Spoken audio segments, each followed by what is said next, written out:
Hello বন্ধুরা, আজকে আমি একটা নতুন চিকেনের আইটেম নিয়ে চলে এসেছি তোমাদের সামনে। বন্ধুরা, এখানে আমি 1 কিলো মতো লেগ পিস দেখে চিকেন নিয়ে এসেছি। নিয়ে বেছে একটু ভালো করে ধুয়ে পরিষ্কার করে নিয়ে দেখো তো চিকেন ধোয়া আমার মোটামুটি কমপ্লিট। চিকেনটা একটা ডেচকির মধ্যে রেখে দিয়েছি।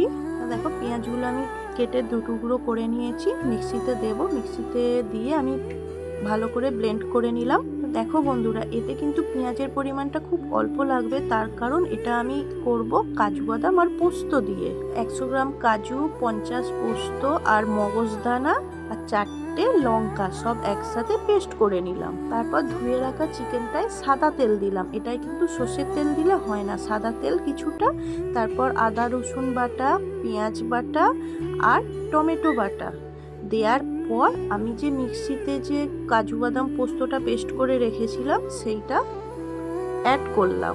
বন্ধুরা, আমি এক হাতে জোগাড় করছি, এক হাতে ভিডিও করছি, তো তোমাদের যদি কিছু বুঝতে অসুবিধা হয় আমায় কমেন্ট করো, বলে দেবো। তো তারপর আমি পরিমাণ মতো একটু 100 গ্রাম দই দিয়ে দিলাম। দই দেওয়ার পর ভালো করে চিকেনটা আমি ম্যারিনেট করে প্রায় 1 ঘন্টা মতো রেখে দিলাম।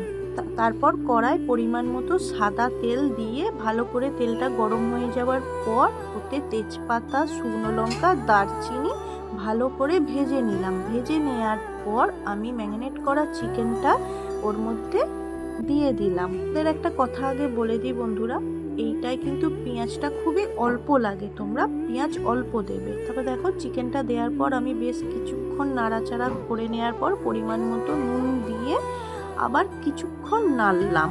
এই চিকেনটা ঘন ঘন না নাড়লে বাদাম দেওয়া আছে তো, তার ফলে তলায় ধরে নেবে। তারপর আমি 25 মিনিট মতো ঢাকা দিয়ে রাখলাম। ঢাকা খুলে দেখি চিকেনের আমার তেল ছেড়ে দিয়েছে। দেখো চিকেনটা হওয়া আমার কমপ্লিট। আর আমি চিকেন করেছি আর 1 পিস খাবো না তা কি করে হয়? তো আমি একটা চিকেন খেয়ে দেখলাম, আমার নিজেরই খুব ভালো লাগলো। তা তোমাদের ভিডিওটা কেমন লাগলো একটু কমেন্ট করে পাশে থেকে